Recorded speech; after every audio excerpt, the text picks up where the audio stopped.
Pinalakas ng pulisya sa Baguio City ang Quick Response Team na tututok sa human trafficking. Monitoring sa mga video okay bar sa syudad, mahigpit na ipinatutupad ng BCPO. Ipinag-utos ni Baguio City Mayor Benjamin Magalong sa Baguio City Police Office at City Permit and Licensing Division na mahigpit na i-monitor ang mga entertainment establishment, ganun din ang mga empleyado na walang kaukulang working permit. Kasunod ito ng ulat mula sa isang international non-government organization sa umano'y laganap na human trafficking sa syudad na ang karaniwang biktima ay mga estudyante.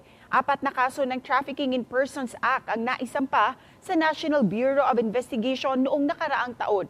Tiniyak ng Baguio City Police Office na regular ang pag-iikot sa mga entertainment establishment para ma-monitor ang mga aktibidad sa lugar. Malaking tulong daw ang pagpapalakas sa Quick Response Team o QRT para malabanan ang paglaganap ng human trafficking.